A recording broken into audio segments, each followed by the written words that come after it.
নমস্কার, ঘরলেতে আপনাকে স্বাগত জানাই। আপনার কি কখনো মনে হয়েছে যে ভাড়া ফ্ল্যাটে থাকা ভালো না নিজস্ব একটি ফ্ল্যাট কেনা ভালো? অনেকেই দ্বিধায় পড়ে যান যে ভাড়া ফ্ল্যাট নিয়ে থাকবো না নিজস্ব একটি ফ্ল্যাট কিনে রাখবো। আজকের ভিডিওতে আমি আলোচনা করব যে রেন্টাল ফ্ল্যাট না নিজস্ব ফ্ল্যাট কোনটাতে থাকা সুবিধাজনক। সঠিক সিদ্ধান্ত নেওয়ার জন্য ভিডিওটি শেষ পর্যন্ত দেখুন। প্রথমে আসি ভাড়া ফ্ল্যাটের কি কি সুবিধা রয়েছে।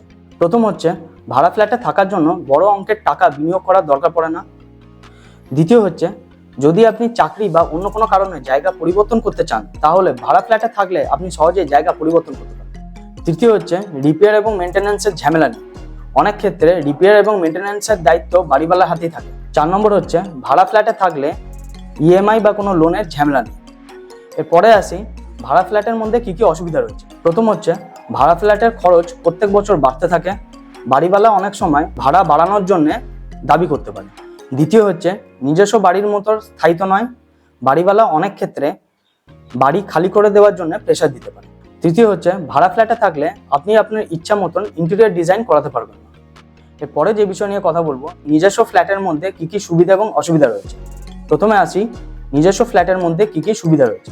নিজস্ব ফ্ল্যাটে থাকলে মানসিক শান্তি থাকে, বাড়িওয়ালার কোনো দুশ্চিন্তা থাকে না। প্রথম হচ্ছে নিজস্ব ফ্ল্যাটে থাকলে মান্থলি ভাড়া দেওয়ার কোনো চিন্তা থাকে না। দ্বিতীয় হচ্ছে সময়ের সাথে সাথে জায়গার দাম বাড়তে পারে, তাই ভবিষ্যতে যদি আপনি আপনার ফ্ল্যাট বিক্রি করেন তাহলে সেখান থেকে লাভ পেতে পারেন। তৃতীয় হচ্ছে বাড়িওয়ালার কোনো ঝামেলা নেই, তাই নিজের সম্পত্তি এবং নিজের নিয়ম পালন করতে পারেন। 4 নম্বর হচ্ছে রেন্টাল ইনকামের সুযোগ থাকে। আপনি আপনার ফ্ল্যাট ভাড়া দিয়ে এক্সট্রা ইনকাম জেনারেট করতে পারেন। এবার আসি নিজস্ব ফ্ল্যাটের কি কি অসুবিধা রয়েছে। প্রথম হচ্ছে ফ্ল্যাট কিনতে বড় অঙ্কের টাকা দরকার, তাই অনেক সময় লোন নিয়ে ফ্ল্যাট কিনতে হয়। দ্বিতীয় হচ্ছে ইএমআই মেটানোর চাপ বাড়তে পারে। তৃতীয় হচ্ছে চাকরি বা অন্য কোনো কারণে যদি আপনি আপনার জায়গা পরিবর্তন করতে চান তাহলে নিজের ফ্ল্যাট ভাড়া দেওয়া বা বিক্রি করার ঝামেলা হতে পারে। 4 নম্বর হচ্ছে রিপেয়ার এবং মেনটেন্যান্সের খরচ নিজেকেই বহন করতে হয়। এরপরে যে বিষয় নিয়ে কথা বলবো, রেন্টাল ফ্ল্যাট না নিজস্ব ফ্ল্যাট কোনটি নেওয়া ভালো। রেন্টাল ফ্ল্যাট ভালো যদি আপনার কাজের জন্য বারবার জায়গা পরিবর্তন করতে হয়।